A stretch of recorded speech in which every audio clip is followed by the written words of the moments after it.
What's up, everyone? Welcome back to another day of my 12 days of Christmas series. We are literally coming down to the end of this. I am super excited to have been on this journey with you all, for you all to get to know me a little bit better, see me post every single day for the past 12 days. Are y'all gonna miss me? Yes or no? All right, so I'm gonna hop right into the video, but first I need to show y'all my sweater.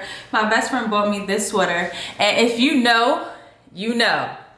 Comment down below if you know what I know about this sweater. I'll just keep it for the people that know what this sweater represents. Shout out to all of y'all. Anywho, so today we're gonna be talking about what it's like being a really small influencer. There's so many names for a content creator, influencer, whatever it is you want to call it. I started my influencer journey back in,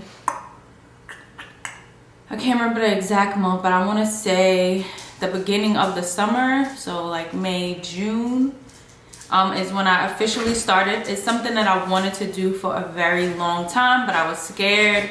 I had my worries. What if people, like, you know, sorry guys, Diamond was getting on the couch.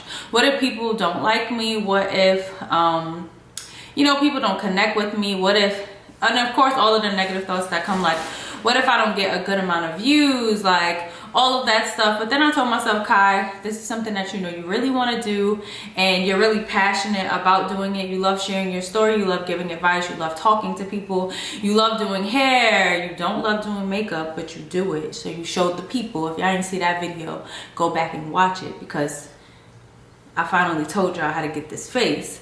So all of the, you know, worries that come along with that, I finally decided to just do it. There was nothing to do the beginning of the pandemic. I was working from home, and I was like, Kai, this is the time to do it. My husband had got a new camera, so I was like, you ain't really got no excuse. Like, what's your excuse? What's the excuse now? So I started it. So it has been quite a journey. It's only been a couple of months, but I have literally explored so much within this couple of months, and I'm so thankful for that. So today I'm just gonna give some pros and cons to being a really small influencer. I don't even have 3,000 followers yet on Instagram, and for some of you that may seem like a lot, because I know I speak to some of my coworkers and they're like, I only have 100 followers, which is okay. Like, I'm not upset with the number that I'm at. It's gonna grow. It is what it is. But once you get into the influencer world, you'll realize that reaching the 10K is like a pivotal moment for a lot of influencers, because a lot of brands won't even look at you until you reach that threshold or higher. But we're gonna get into the nitty-gritty, because I have had some amazing brand deals where I actually got paid. So I'm just gonna share some of the pros and cons. There's so many different ways we could go about this conversation, so I'm just gonna keep it simple with some of the pros and cons. Yes, I am a small influencer. I have under 3,000 followers on Instagram. Yes, I have been paid for brand deals. Yes, they have been amazing, and yes, I still have a lot of growing to do, and I still have more to learn. So let's just hop into some of the pros and cons of influencing. So I'll go back and forth with them.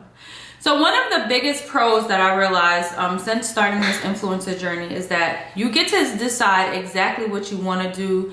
You get to play around with themes and like content.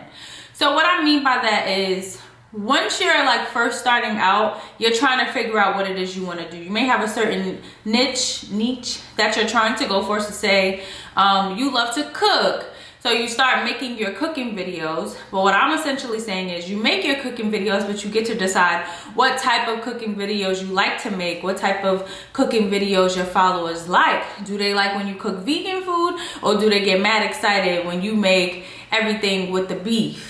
Like, you get what I'm saying? So you get to experiment and see which way you want to go, like which direction you want to take your page. Where once you get to like a higher plateau, like some of these influencers, they kind of, you know, and you can get out of it, but we know people for like certain things. So we have Jackie Ina, where we know she's really into makeup. She's a makeup artist.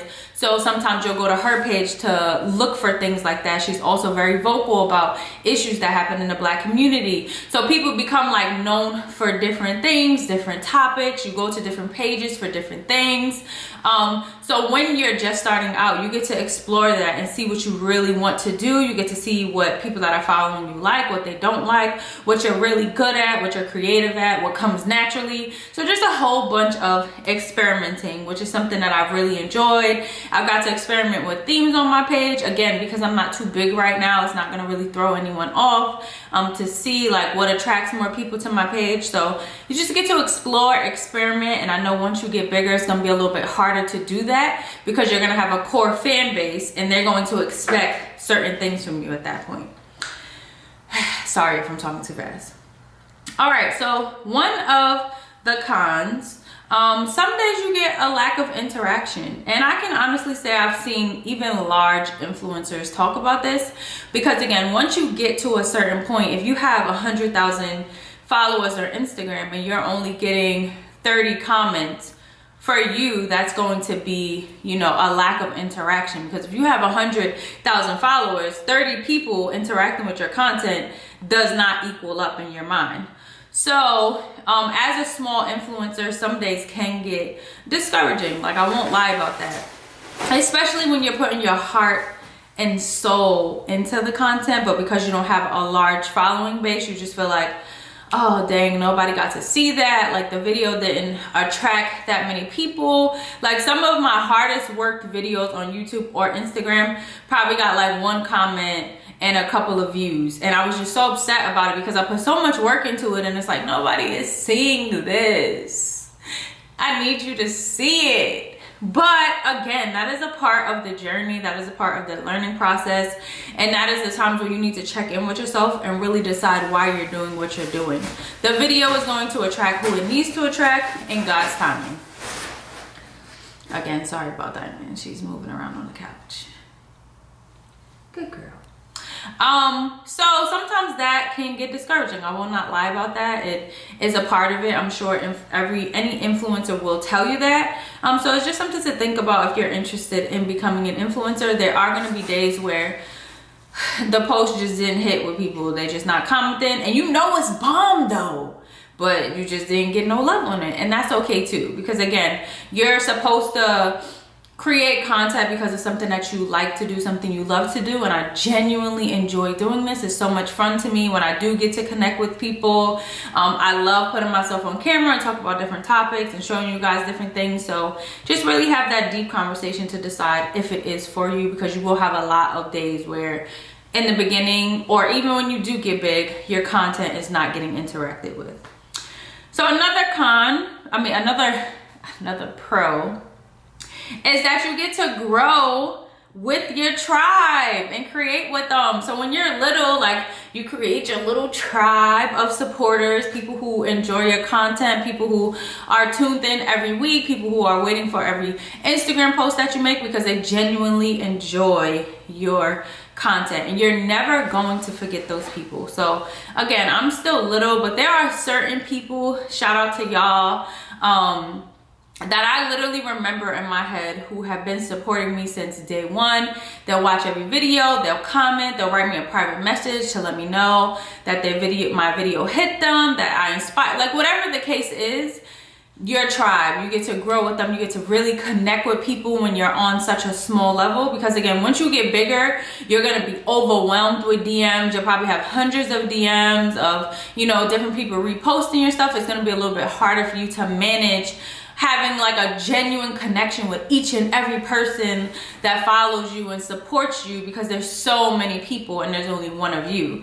Whereas now that I'm little, I can have full-blown conversations in the DMs with y'all, and we be chatting it up, and we can do that because it's not so large. Like, I don't have hundreds of people. I may have 10 people who are hitting me up after each video that I put, and I get to have genuine, deep conversations. So that is definitely one of the pros. You get to really connect with people on a deeper level, and you'll always remember the people that was there since day one. All right, another con is brands not giving you an opportunity because you're little. Listen guys, that's the reality of it. If you want to be an influencer, that's how it works. That's how the world works. Because I have less than 3,000 followers on Instagram, and I send them I do have great engagement, but some of these brands are looking to work with, you know, really high influencers who they know is their market, they're gonna be able to get their product across a lot of different people's pages, not just my under 3,000 followers pages. And then there's some brands who actually target smaller influencers because they know we have a more more of a hands-on approach with our followers right now, whereas opposed to bigger influencers, because they're so big, they may not necessarily have that hands-on because they have so much going on.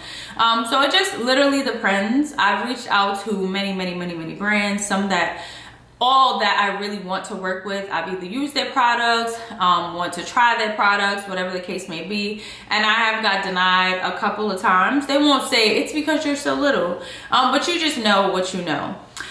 So some brands will work with you. I have had some great brand deals so far. Again, I just started influencing back during the beginning of the summer, and I literally had a brand deal where I got $500 to take a couple of pictures. So it's definitely possibilities out there. You just have to be on it continuously. Shout out them people. We're not gonna really get into the nitty-gritty of that because that could be a whole separate video, and I'm not ready to really talk about that stuff yet because again, I'm still learning. But if you guys are interested in that, let me know. But it is definitely a possibility for you to still get paid for your work. But again, in the beginning, it's gonna be a lot of figuring out what you're doing, what works for you, what brand you really wanna work with, and manifesting that, maybe using their products a lot. So that can be a con to some people. It does frustrate me sometimes that I have to have 10,000 followers in order to work with a brand, but that's just how some brands see it. Like if you don't have the numbers, they just don't want to work with you. But again, they are businesses, so they're trying to sell and get to the most people that they can. Oh yeah, my throat is dry. I'm parched.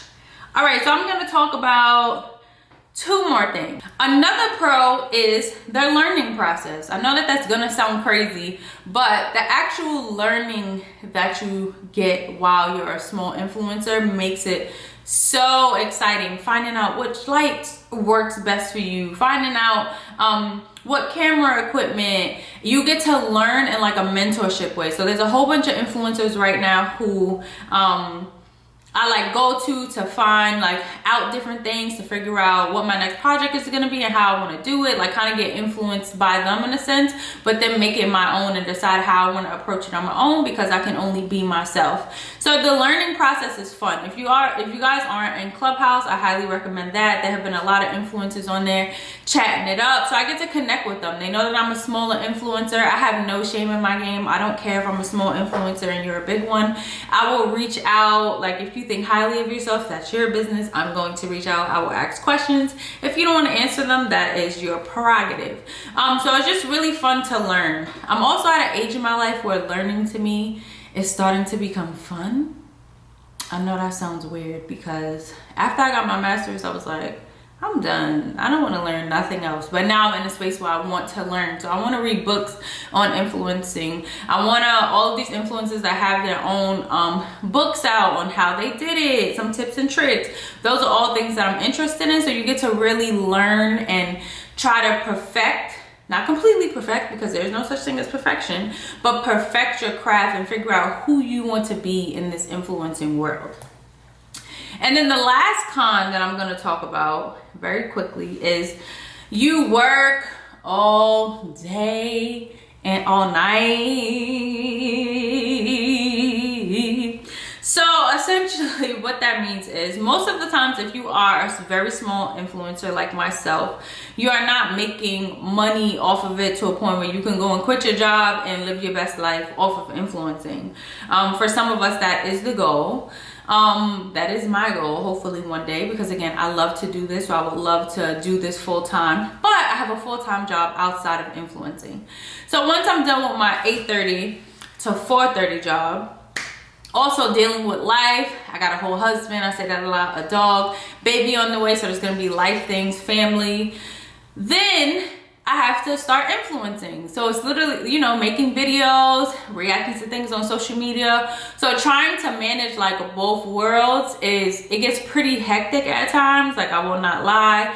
It feels like you're working 24 hours a day. So 8:30 to 4:30, my regular job. And that's if I can get everything done within that time.